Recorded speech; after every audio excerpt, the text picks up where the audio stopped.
I am going into this particular video with great fear and trepidation. I am, I've been asked on more than one occasion, and again yet today, and I decided to do it, to talk about my LEAPS strategy. I want to begin by saying this is my LEAP strategy. Maybe nobody else has this particular LEAP strategy. I might be all alone in this in the entire world, and it may be a horrible strategy for all I know. It is something that I developed, and it is based on some assumptions. I have some rules.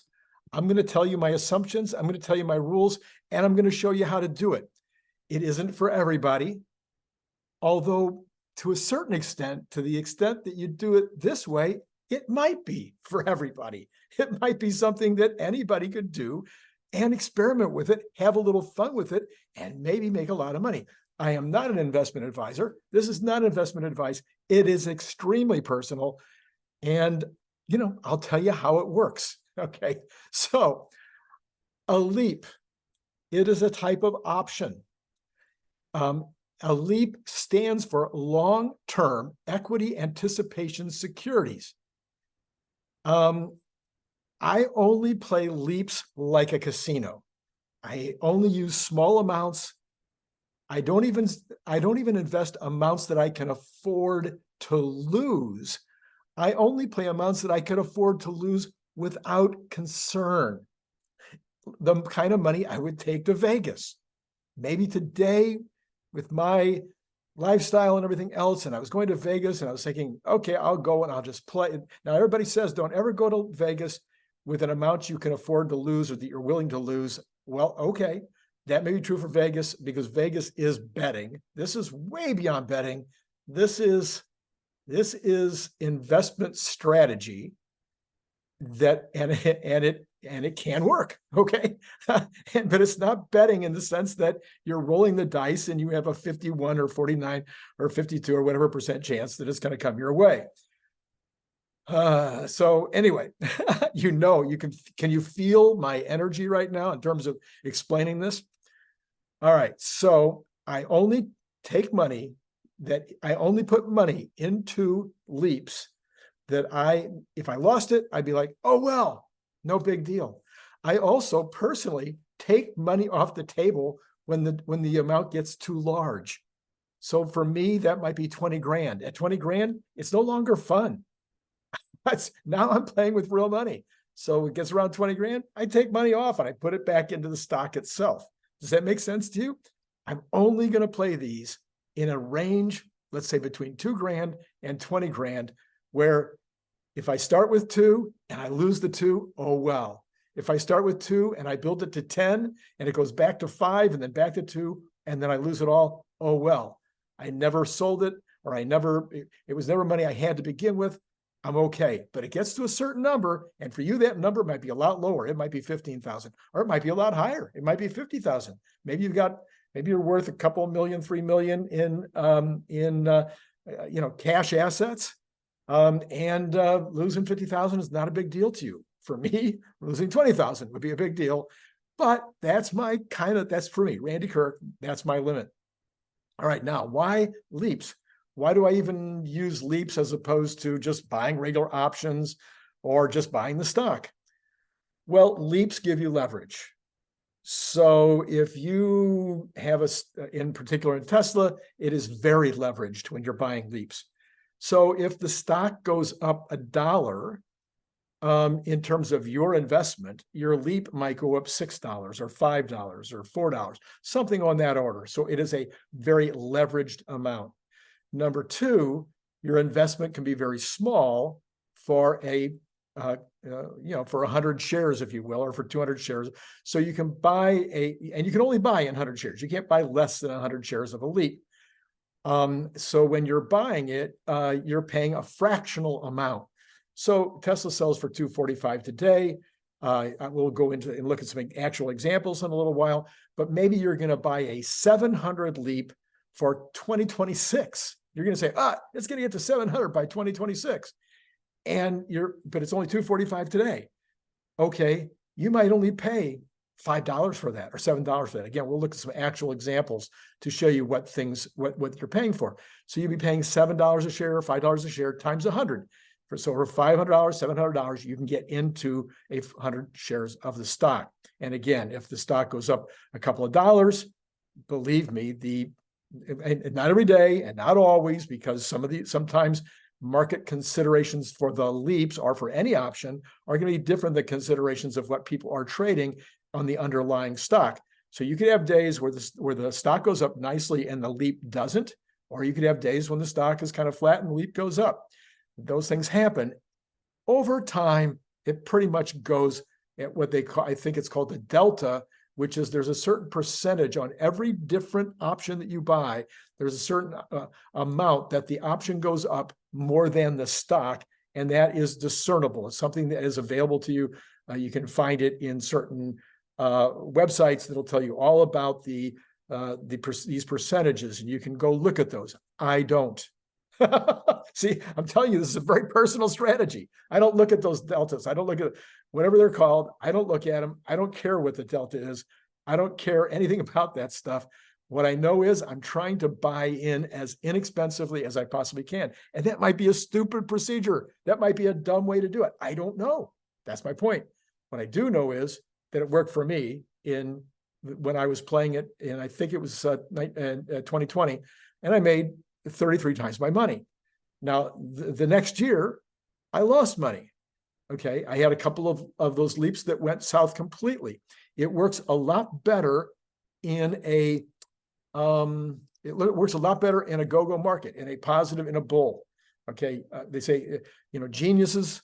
A genius is somebody who, I'm sorry, everybody's a genius in a bull market. That's what they say. So in the bull market, I made money like crazy. The next year, I lost, I think, a few $1,000s, maybe as much as $6,000 the next year, after making 60 or something.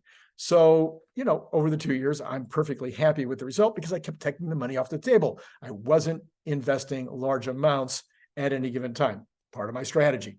All right, what else do I do? I go as far out as I can. So leaps mean pretty much anything over a year out, I think qualifies as a leap. I try to go as far as I can. Now, the further you go out, sometimes there's not as many offerings. So maybe you can't buy a 2026 leap at $700, but you can buy a 2026 leap at $700. What did I just say?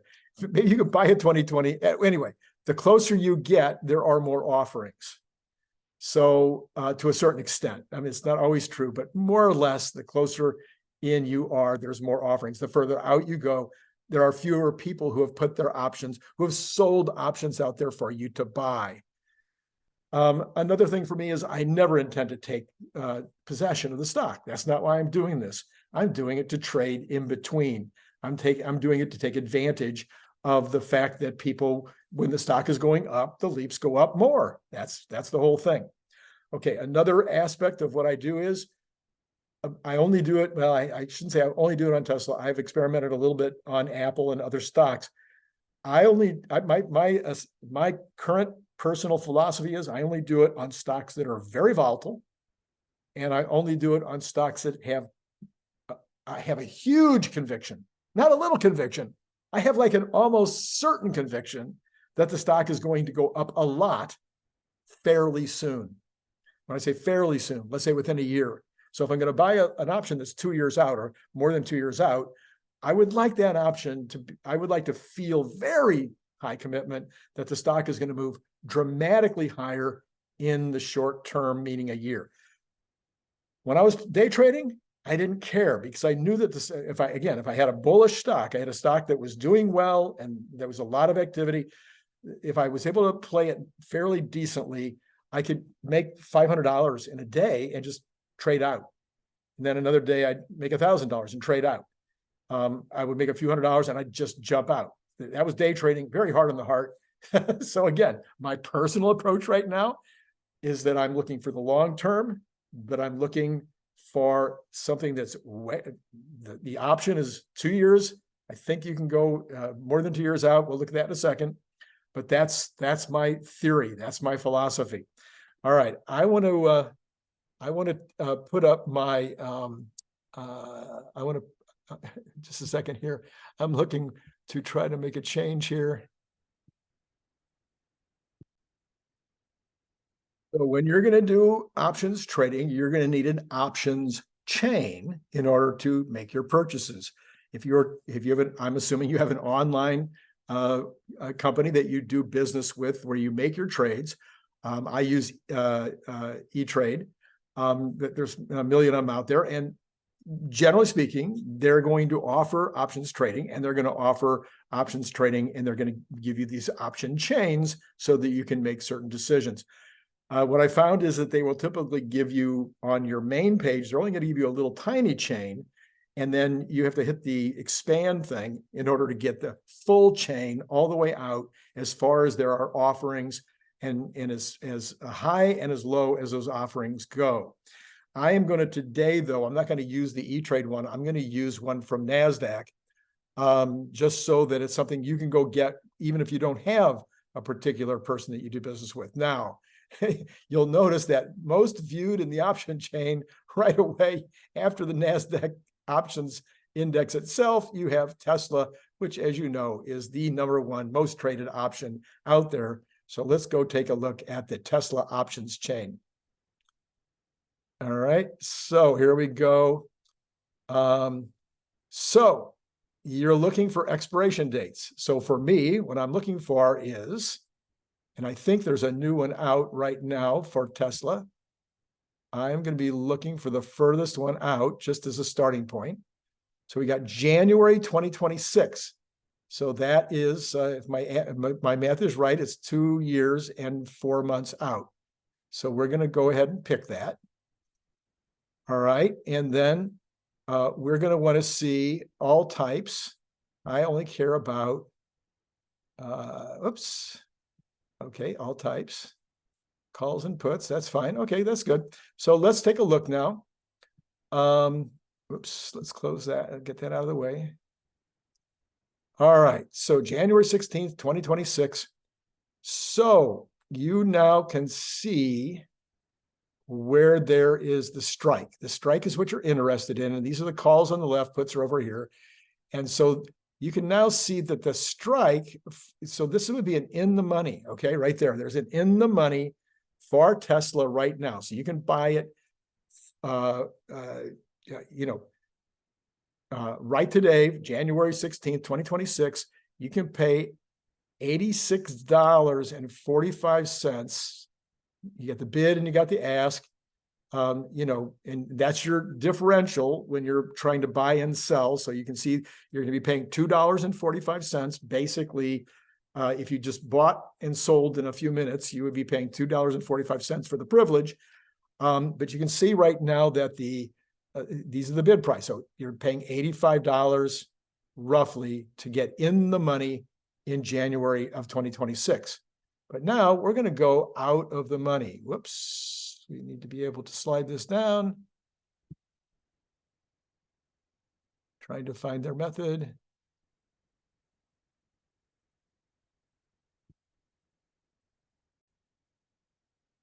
The way they do it on this one is you can see over here, they have another box. It says near the money. Nope, you want out of the money. All right. So now you go down and it's going to show you a complete, a different chart here. You can see, whoops, are we going only down? How are they doing this? The strikes, here we go. All right, so we're going to go down, down, down, down. Now, the furthest out of the money that right now anybody is selling options on these is $510, apparently. That's as far as I can get this to go anyway. So you can't buy it for over $510 for that. Now, you and I know that my theory is it'll be $510 long before that.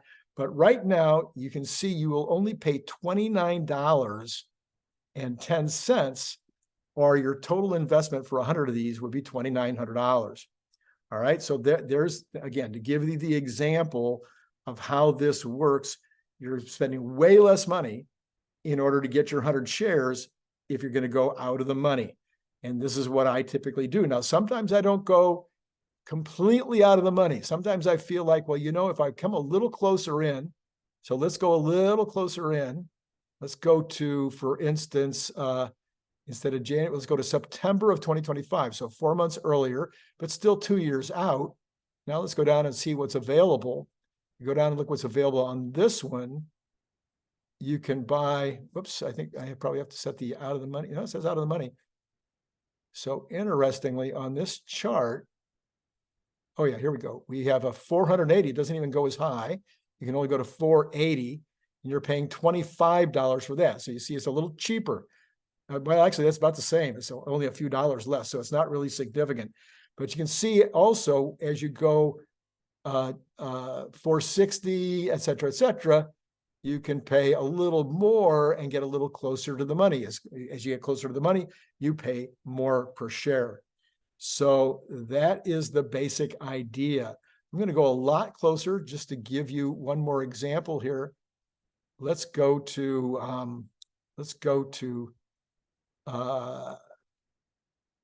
January of 2025. So a year closer. All right. And let's go down here. Now you see on this one, you can buy a 610. Okay. So there's more available. And look here, you can buy that for $715. This might be more likely what I would be looking to buy, or maybe another 1 quarter over. So this is kind of my sweet spot. Paying $7, $700. That's my investment. I might buy the other one too, but this is kind of where I play. I also like to get out of them if they're getting close to only a year out.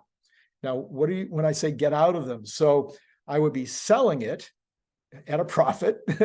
That's my expectation. But it doesn't have to be. So if you're worried, if like, for instance, Tesla's been so flat for the last couple of years, and you're like, I'm down, but I need to trade out of this because it's getting to close to expiry. That's what they call it when the date comes up. I'm getting close to expiry. So I'd like to, again, a year might be close. That to me, a year is close. So I've got some that are for January of this year. I'm looking right now for an opportunity to trade out. I'm trying to make a decision when I'm going to trade out. What's going to happen when I trade out? Typically, all that's going to happen is I'm going to sell it, and then I'm going to buy back. And if I did that in a minute, it might cost me $2 or $3 a share for the privilege. Now, I might wait until, I think I'm at a high and sell when I think that there might be a dip. And so I might wait a day or two or an hour or two, sometimes in the case of Tesla, and buy back in $5 less. And maybe I make up for that $2. I'm not even out of pocket for that $2. So that's kind of a strategic thing that I do sometimes when I'm buying and selling. It doesn't really make a lot of difference in the long run because, again, Tesla is such a monster in terms of its swings that is not going to be the biggest problem. All right, so let's get out of screen sharing now. Anyway, if you decide to buy, then if you're inside your own company, you're like an E-Trade or something, you can just click on it and it will take you there and you can make your purchase. Now, I hope all of that was understandable. Let me now go and talk to you about some of my rules, okay? So I have some rules, and these rules are, they're Randy's rules. They're not anybody else's rules, but they're my rules. Okay, so we've already talked about a couple of these, but let's talk about the rest. I only buy companies that I love, and I expect to do amazing in the future. That's rule number one. I only buy companies that have volatile stocks. I mentioned that to you a minute ago. The more volatility, then the more interesting it is in terms of playing these kind of leaps, okay? Number three, I play calls.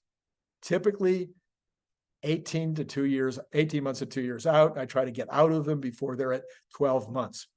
I only play with money I can afford to lose, and that I don't particularly care if I do lose. For me, again, my range, 2,000 to 20,000. I get out, or I take, like, again, I might, if I make $20,000 and I'm sitting there with $20,000 in the account, I might take 10 of it, put it into the stock itself, and then keep the other 10 in play. I play well outside the money, as we've talked about.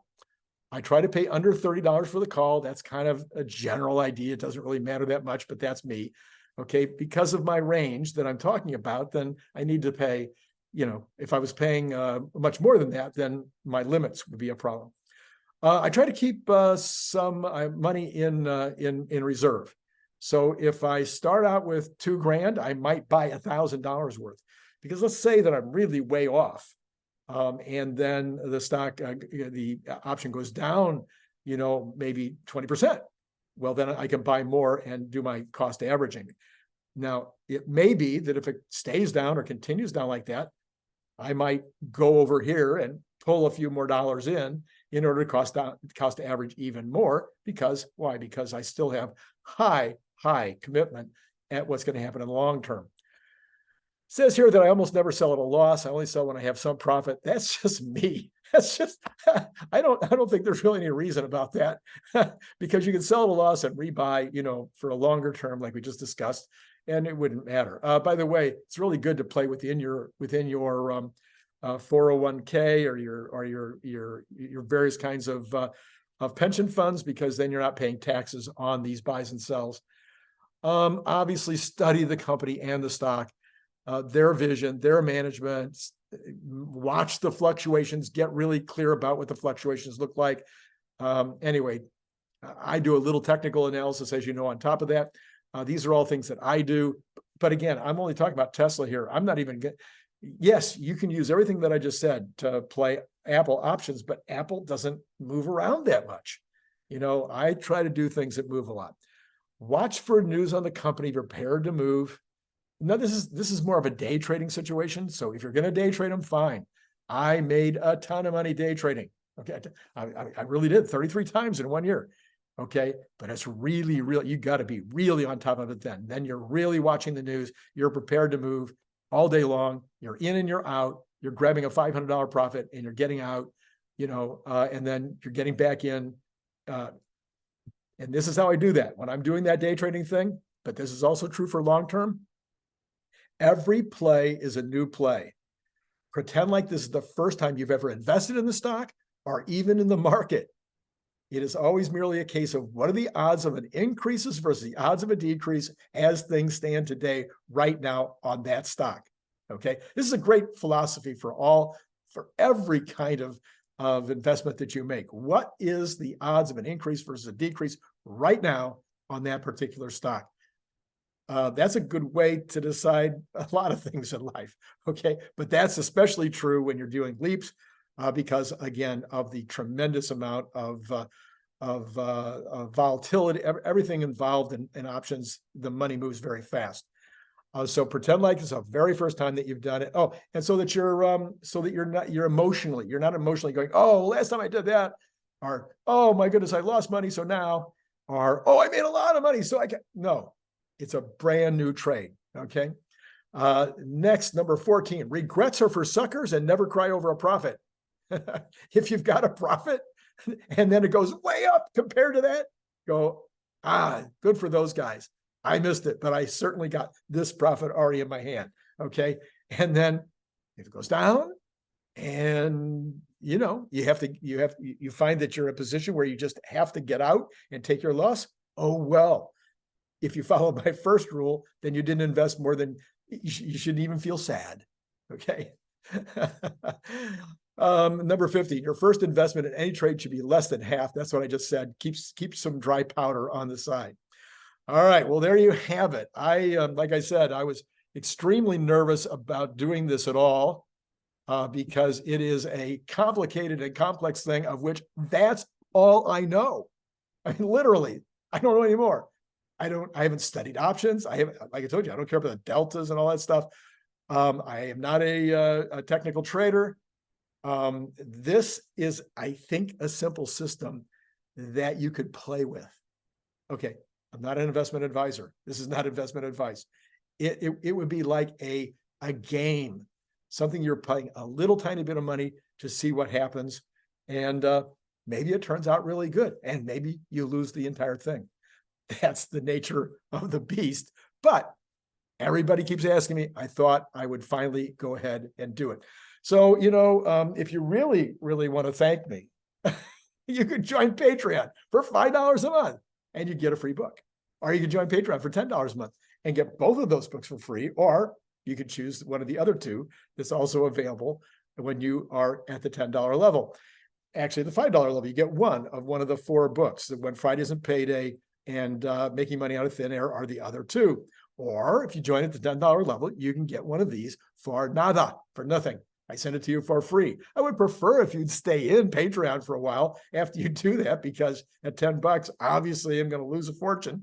Okay, but that's my deal. I'd like you to just try out Patreon. If you try out Patreon, I'll give you one for free. Also, you can pay $25 and get it.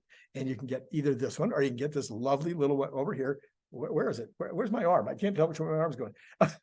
it's like everything's backwards. Right there. There we go. You can get the camo version as well. And they're $25. And just tell me which one you want. Let me know which one of those you want. And then if you're sending it in, you go to paypal.me/Randy Kirk, all smaller, low, what do you call them? Not caps. And that information is all down below. You can just click on that, I think, and it'll take you right there.